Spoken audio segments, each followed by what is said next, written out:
Hey, good evening everyone. In tonight's free video, I want to quickly take a look at two markets. We'll start out by looking at the S&P 500. Interesting day today. Whoops. You can see the markets again retested that level. I've gotten a lot of questions.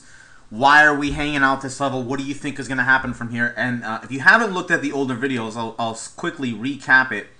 But if you look at the older, if you look at this impulse leg, what we said was if the market breaks above and closes above here, 127 extension is a 70%. So it's spent last week here and the first couple days of this week sort of hanging out here. Now, whether it breaks through or not, we don't know the answer to that yet. Given that we see the RSI starting the curve here, we could definitely see a pullback here. If we do see a pullback, then I would expect it to come at least to about this 1220-ish level, which is about 50 points away. So it could be a pretty serious pullback.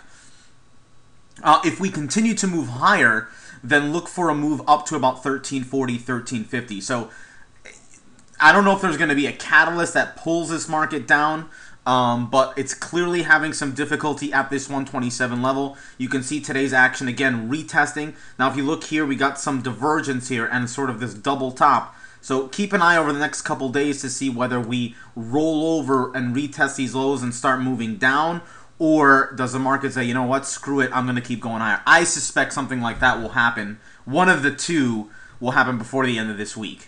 Okay, so keep an eye on the S&P.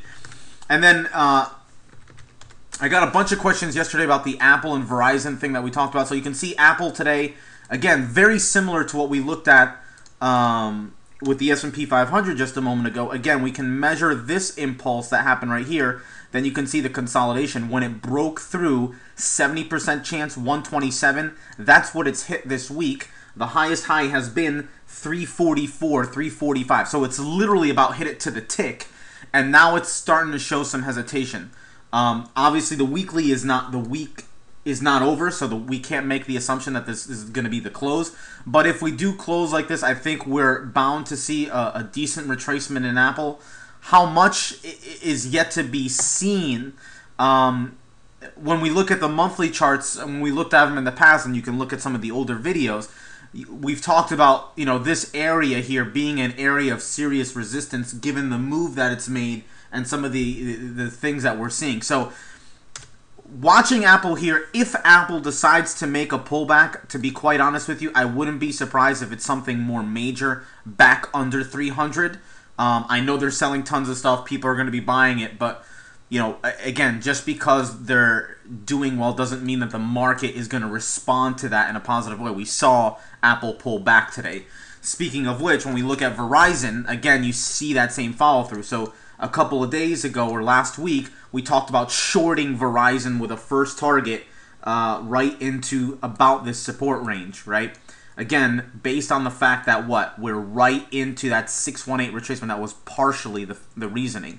So again, so far it's working. Now, we haven't gotten that first target yet, and it could take a couple months. And who knows, maybe this thing continues to the downside. We really don't know yet. But regardless, you had good news come out for a company like Verizon today, and you can clearly see, even though it's been good, the reaction was negative in terms of price action.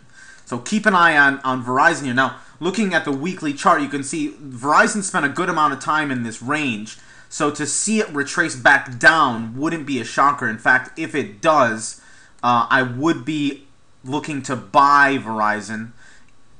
Can't get that to stay right there. I would be looking to buy Verizon right around this 618 level, which again happens to be some previous structural resistance there. I anticipate that to be some support. So keep an eye, and I would buy it for a scalp. Okay, so I would continue to stay short. But in a separate account, I would buy this for a scalp in the event that it wants to maybe keep going higher, or at least for a scalp. All right, guys. So hope that helps. Again, pay attention to the S&P. We're at some interesting levels here. Apple, same thing. And a lot of these markets are at really, really key levels. You can see 618 levels on monthly charts. Those mean a lot. And you know, don't be surprised if we start to see a more serious retracement coming over the next several weeks and maybe even the next several months. All right, guys. Hope that helps. If you guys have questions, feel free to ask. Otherwise, we'll see you guys at the next update.